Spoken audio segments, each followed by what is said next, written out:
Hi, എല്ലാവർക്കും എൻ്റെ ചാനലിലേക്ക് സ്വാഗതം. അപ്പം നമ്മൾ ഇന്ന് തയ്യാറാക്കുന്നത് നല്ല സൂപ്പർ ടേസ്റ്റി ആയിട്ടുള്ള ഒരു കൽത്തപ്പമാണ്. നമ്മൾ കണ്ണൂരെല്ലാം ഈ ഒരു കൽത്തപ്പം ഭയങ്കര സ്പെഷ്യലാണ് കേട്ടോ. അപ്പോൾ അങ്ങനെ നല്ല അടിപൊളിയായിട്ട് കൽത്തപ്പം ഉണ്ടാക്കുന്നത് എങ്ങനെയാണെന്ന് ഞാൻ നിങ്ങൾക്ക് കാണിച്ചു തരാം.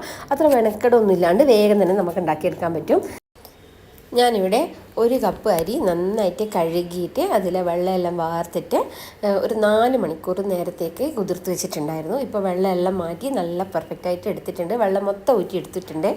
ഇനി നമുക്കിതിലേക്ക് ആവശ്യമുള്ള വെല്ലം എടുത്ത് വെക്കാം. ഞാനിവിടെ ഒരു 1/2 കിലോ വെല്ലമാണ് എടുത്തിട്ടുള്ളത്. നല്ല കറുപ്പ് കളറുള്ള വെല്ലം എടുക്കുന്നതാണ് നല്ലത്. അങ്ങനെയാണ് നമ്മൾ കൽത്തപ്പത്തിന് നല്ല കളർ ഉണ്ടാവും.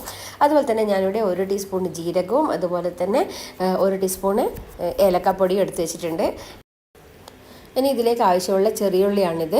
ഞാനൊരു 100 ഗ്രാം ചെറിയുള്ളി എടുത്തിട്ടുണ്ട്. അത് നന്നായിട്ട് നേർങ്ങനെ അരിഞ്ഞു വെച്ചിട്ടുണ്ട്. അതുപോലെ തന്നെ നമുക്ക് വേണ്ടുന്ന തേങ്ങാക്കൊത്തും കൂടി ഞാൻ എടുത്ത് വെച്ചിട്ടുണ്ട്. ഇതും ഏകദേശം ഒരു 100 ഗ്രാം ഉണ്ടാകും. അപ്പോൾ ഇനി നമുക്ക് വേഗം തന്നെ ഉണ്ടാക്കാനായിട്ട് തുടങ്ങാം. ഒരു മിക്സിയുടെ ജാറിലേക്ക് നമുക്ക് നമ്മൾ നേരത്തെ കഴുകി എടുത്ത് വെച്ചിട്ടുള്ള അരി മാറ്റാം. എന്നിട്ട് നമുക്ക് അതിലേക്ക് 1 ടീസ്പൂണ് ജീരകം ചേർക്കാം. ഞാനിത് ചെറിയ ജീരകമാണ് നമ്മളിപ്പോൾ ഇതിലേക്ക് ചേർക്കുന്നത്. ഇനി നമുക്കിതിലേക്ക് 1 ടേബിൾ സ്പൂൺ ചോറ് ചേർക്കാം. ചോറ് ഞാനിപ്പോൾ മട്ട റൈസിൻ്റെ ചോറാണ് ഇപ്പോൾ ചേർത്തിട്ടുള്ളത്. ഇനി നമുക്കിതിലേക്ക് ഒരു 1.25 കപ്പ് വെള്ളം ഒഴിക്കാം. നോർമൽ വാട്ടറാണ് ഞാനിപ്പോൾ ഇതിലേക്ക് ഒഴിക്കുന്നത്. ഈ 1.25 കപ്പ് വെള്ളം ഒഴിച്ചിട്ട് നമുക്കിത് നേർമനയായിട്ട് നല്ല നൈസായിട്ട് അരച്ചെടുക്കണം. നല്ല നൈസായിട്ട് അരച്ചെടുക്കാൻ നമ്മൾ പ്രത്യേകം ശ്രദ്ധിക്കണം. അപ്പം ഇതുപോലെ നമ്മൾ അരച്ചെടുക്കണം. നമുക്ക് ജീരകപ്പൊടി ചേർക്കുന്നുണ്ടെങ്കിൽ നമുക്ക് ജീരകത്തിൻ്റെ പൊടിയും ചേർക്കാം കേട്ടോ. അപ്പോൾ ഇനി നമുക്കിത് വേറൊരു പാത്രത്തിലേക്ക് മാറ്റി വെക്കാം. ഒരു പാൻ അടുപ്പിൽ വെച്ച് ചൂടാകുന്ന സമയത്ത് നമുക്കിതിലേക്ക് കുറച്ച് വെളിച്ചെണ്ണ ചേർക്കാം. വെളിച്ചെണ്ണയും നെയ്യാണ് നമ്മളിപ്പോൾ ഇതിലേക്ക് ചേർക്കുന്നത്. കുറച്ച് നെയ്യും കൂടി ഞാനിതിൽ ചേർത്തിട്ടുണ്ടായിരുന്നു. ഇനി നമുക്ക് ഈ തേങ്ങാക്കൊത്ത് ഇതിലിട്ടിട്ട് വറുത്തിട്ട് നല്ല ഇളം ബ്രൗൺ കളറാകുന്ന ആ ഒരു ഇതിൽ കരിഞ്ഞു പോകാതെ വറുത്ത് കോരി എടുത്ത് മാറ്റി വെക്കാം. ലോ ടു മീഡിയം ഫ്ലെയിമിലിട്ടിട്ട് വേണം നമ്മളിപ്പോൾ ഇത് വഴറ്റിയെടുക്കാനായിട്ട്. ഒട്ടും കരിഞ്ഞു പോകാതിരിക്കാൻ വേണ്ടി നമ്മൾ ഇത് വഴറ്റിക്കൊണ്ടേയിരിക്കണം. ഇപ്പോൾ ഇതിൻ്റെ കളറ് ചേഞ്ചായി ഏകദേശം ഒരു ഗോൾഡൻ ബ്രൗൺ കളറായിട്ടുണ്ട്. അപ്പോൾ അത് മാത്രമല്ല, ഇതൊട്ടും കരിഞ്ഞു പോയിട്ടില്ല. ഈ സമയത്ത് നമ്മൾ ഇത് എടുത്ത് വെക്കണം. ഇത് കുറച്ചും കൂടി ഒന്ന് ഫ്രൈ ആയിട്ട് വരും. അത് അടുപ്പിൽ നിന്ന് മാറ്റിയാലും ഇതേപോലെ ഫ്രൈ ആയിട്ട് കിട്ടും. ഇനി നമുക്കിതിലേക്ക് കുഞ്ഞുള്ളി ഇടാം. കുഞ്ഞുള്ളി ഇതുപോലെ തന്നെ ഇട്ടിട്ട് നന്നായിട്ട് ഒന്ന് വഴറ്റിയിട്ട് അതിൻ്റെ കളറും ഇതുപോലെ തന്നെ ഗോൾഡൻ ബ്രൗൺ ആകുന്ന രീതിയിൽ തന്നെ ലോ ടു മീഡിയം ഫ്ലെയിമിൽ നമുക്ക് ഫ്രൈ ചെയ്തെടുക്കാം. ഇതുപോലെ വഴറ്റിയിട്ട് അതും എടുത്ത് മാറ്റി വെക്കാം. ഇപ്പോൾ ഇതിന് ഒട്ടും കരിഞ്ഞു പോകാതെ എടുക്കാൻ പ്രത്യേകം ശ്രദ്ധിക്കണം. കാരണം കരിഞ്ഞു പോയി കഴിഞ്ഞാൽ പിന്നെ അതിന് ആ ഒരു ടേസ്റ്റ് ഉണ്ടാവില്ല. കളറെല്ലാം ചേഞ്ചായി ടേസ്റ്റ് തന്നെ കരിഞ്ഞു പോകും നമ്മൾ അപ്പത്തിൻ്റെ. അപ്പോൾ ഇപ്പോൾ നല്ല കറക്റ്റായിട്ടാണുള്ളത്. അപ്പോൾ ഇതിൻ്റെ അകത്ത് മാറ്റി വെക്കാം. ഇനി നമുക്കിതിൽ ആവശ്യമുള്ള വെല്ലം ഉരുക്കിയെടുക്കണം. അപ്പോൾ നമ്മൾ ശരിക്കും നമുക്ക് ഈ ഇതുണ്ടാക്കുന്ന സമയത്ത് തന്നെ മറ്റൊരു അടുപ്പിൽ നമുക്ക് ഈ വെല്ലം ഉരുക്കിയെടുക്കാൻ പറ്റുന്നതേ ഉള്ളൂ. ഇങ്ങനെ വെല്ലം ഒരു സോസ് പാനിലിട്ടിട്ട് അത് ആവശ്യത്തിന് വെള്ളം, അതായത് ഒരു 3-4 ടേബിൾ സ്പൂൺ വെള്ളം നമ്മൾ ഒഴിച്ചാൽ മതിയാവും. അത്രയും ഒഴിച്ചിട്ട് നമുക്കിത് നന്നായിട്ട് മെൽറ്റ് ചെയ്തെടുക്കണം. ഈ മെൽറ്റ് ചെയ്തിട്ട് നന്നായിട്ട് മെൽറ്റ് ചെയ്തെടുക്കണം. അതിൽ കൂടുതൽ വെള്ളമൊന്നും ഒഴിക്കണ്ട. ഇങ്ങനെ ഇടയ്ക്കിടയ്ക്ക് ഇളക്കി കൊടുത്തിട്ട് നമുക്കത് മെൽറ്റ് ചെയ്തെടുക്കാം. നന്നായിട്ട് മെൽറ്റായി കഴിഞ്ഞ ശേഷം നമുക്ക് ഇതിലേക്ക് നമ്മൾ നേരത്തെ എടുത്തു വെച്ചിട്ടുള്ള ആ ഒരു ഏലക്കേൻ്റെ പൊടി ചേർക്കാം. അത് നമ്മൾ നന്നായിട്ട് പൊടിച്ചെടുത്തതാണ്. എന്നാലും അതിൻ്റെ ഏലക്കയുടെ ആ ഒരു തോലിൻ്റെ പീസെല്ലാം ഉണ്ടാവും. അപ്പോൾ നമ്മൾ ഈ വെല്ലം അരിച്ചെടുക്കുന്ന സമയത്ത് അതെല്ലാം അങ്ങോട്ട് പോയിക്കോളും. അതിന് വേണ്ടിയിട്ടാണ് നമ്മൾ ഈ സമയത്ത് ഇങ്ങനെ വെല്ലത്തിൽ ഈ ഒരു ഏലക്കാപ്പൊടി ചേർക്കുന്നത്. അപ്പോൾ നമ്മൾ വെല്ലം നന്നായിട്ട് ഒന്ന് മെൽറ്റായിട്ട് കിട്ടിയിട്ടുണ്ട്. നമ്മൾ എല്ലാം കൂടി മിക്സ് ചെയ്യേണ്ട ഒരു സമയമായിട്ടുണ്ട്. അപ്പം നമ്മൾ എടുത്ത് വെച്ചിട്ടുള്ള പാത്രം കുറച്ച് ചെറുതായതുകൊണ്ട് ഞാനിതൊരു വലിയ പാത്രത്തിലേക്ക് മാറ്റിയിട്ടുണ്ട്.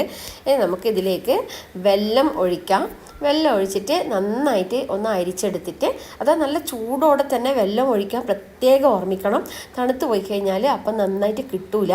അപ്പം നന്നായിട്ട് ചൂടുള്ള അതൊരു സമയത്ത് തന്നെ നമ്മൾ ഈ അരിക്കൂട്ടിലേക്ക് ഈ വെല്ലക്കൂട്ട് ഒഴിക്കണം. അപ്പോൾ നമ്മളത് ഒഴിച്ചിട്ടുണ്ട്. ഇനി നമുക്കിതിലേക്ക് കുറച്ച് നമ്മൾ നേരത്തെ വറുത്തെടുത്ത് വെച്ചിട്ടുള്ള ഉള്ളിയും അതുപോലെ തന്നെ തേങ്ങയും ചേർക്കാം. എന്നിട്ട് നമുക്കിത് നന്നായിട്ട് ഒന്ന് മിക്സ് ചെയ്ത് കൊടുക്കാം. എന്നിട്ട് നമുക്കിതിലേക്ക് ഒരു 1/4 ടീസ്പൂൺ ഉപ്പ് ചേർക്കാം. നമ്മൾ വെള്ളത്തിൽ ഉപ്പുണ്ടാകും, എന്നാലും നമുക്കിതിൽ ഒരു 1/4 ടീസ്പൂൺ ഉപ്പ് ചേർക്കണം. അതുപോലെ തന്നെ നമുക്കിതിൽ 1 ടീസ്പൂണ് ബേക്കിംഗ് സോഡയും നമ്മൾ ചേർക്കുന്നുണ്ട്. എന്നിട്ട് നമുക്കിത് നന്നായിട്ട് ഒന്ന് മിക്സ് ചെയ്തെടുക്കണം. ഇത് കട്ട പോലും കെട്ടാതെ നമുക്കിത് മിക്സ് ചെയ്തെടുക്കാൻ പ്രത്യേകം ശ്രദ്ധിക്കണം. ഇനി നമുക്ക് വേഗം തന്നെ കൽത്തപ്പം ഉണ്ടാക്കാനായിട്ട് തുടങ്ങാം. അതിനുവേണ്ടി നമ്മൾ നേരത്തെ ഫ്രൈ ചെയ്ത് വെച്ചിട്ടുള്ള ആ ഒരു ഓയിലിൽ അതേ പാനിൽ തന്നെയാണ് നമ്മളിപ്പോൾ ഉണ്ടാക്കുന്നത്. ഇപ്പം അതിലേക്ക് ഞാനൊരു 2 ടീസ്പൂണ് നെയ്യ് ഒഴിച്ചിട്ടുണ്ട്. നന്നായിട്ട് ചൂടായി വരുന്ന സമയത്ത് നമ്മൾ നേരത്തെ റെഡിയാക്കി വെച്ചിട്ടുള്ള ആ ബാറ്ററി ഇതിലേക്ക് ഒഴിക്കാം. എന്നിട്ട് നമുക്കതിൽ നേരത്തെ നമ്മൾ മാറ്റി വെച്ചിട്ടുള്ള, നേരത്തെ കുറച്ച് മാത്രമല്ല ഇതിൻ്റെ അകത്ത് ഇട്ടിട്ടുണ്ടായിട്ടുള്ളൂ, ബാക്കിയുള്ള എല്ലാ ഉള്ളിയും അതുപോലെ തന്നെ തേങ്ങയും എല്ലാം നമുക്ക് ഇതിലേക്ക് ഇടാം. എന്നിട്ട് നമുക്ക് ലോ ഫ്ലെയിമിൽ ഒരു 1/2 മണിക്കൂറോളം ഇതിനെ നമുക്ക് ബേക്ക് ചെയ്തെടുക്കണം. ഞാൻ ഇതുപോലെ ഒരു ദോശക്കല്ല്, അതായത് കാസ്റ്റിയോണിൻ്റെ ദോശക്കല്ല് വെച്ചിട്ട് എന്നിട്ടാണ് അതിൻ്റെ മേലെയാണ് ഇത് വെച്ചിട്ട് നമ്മൾ ബേക്ക് ചെയ്തെടുത്തിട്ടുള്ളത്. അപ്പോൾ അതാ നന്നായിട്ട് അരമണിക്കൂറിന് ശേഷം നോക്കിയപ്പോൾ നന്നായിട്ട് ബേക്കായി കിട്ടിയിട്ടുണ്ട്. ഒരു സ്ക്യൂർ വെച്ചിട്ട് ഇങ്ങനെ ഇതുപോലെ കുത്തി നോക്കി കഴിഞ്ഞാൽ അതിൻ്റെ കൂട്ടൊന്നും പറ്റിയിട്ടുണ്ടാവില്ല. അപ്പം നമുക്ക് മനസ്സിലാക്കാൻ പറ്റും അത് പെർഫെക്റ്റ് ആയിട്ട് കുക്കായി കിട്ടിയിട്ടുണ്ടെന്ന്. ഇനി നമുക്കിത് ഈ പാനിൻ്റെ അകത്തുനിന്ന് മാറ്റാം. ഇനി കൂടുതൽ സമയം ഇതിൽ വെച്ചിട്ട് ഇത് കരിഞ്ഞു പോകേണ്ട കാര്യമില്ലല്ലോ.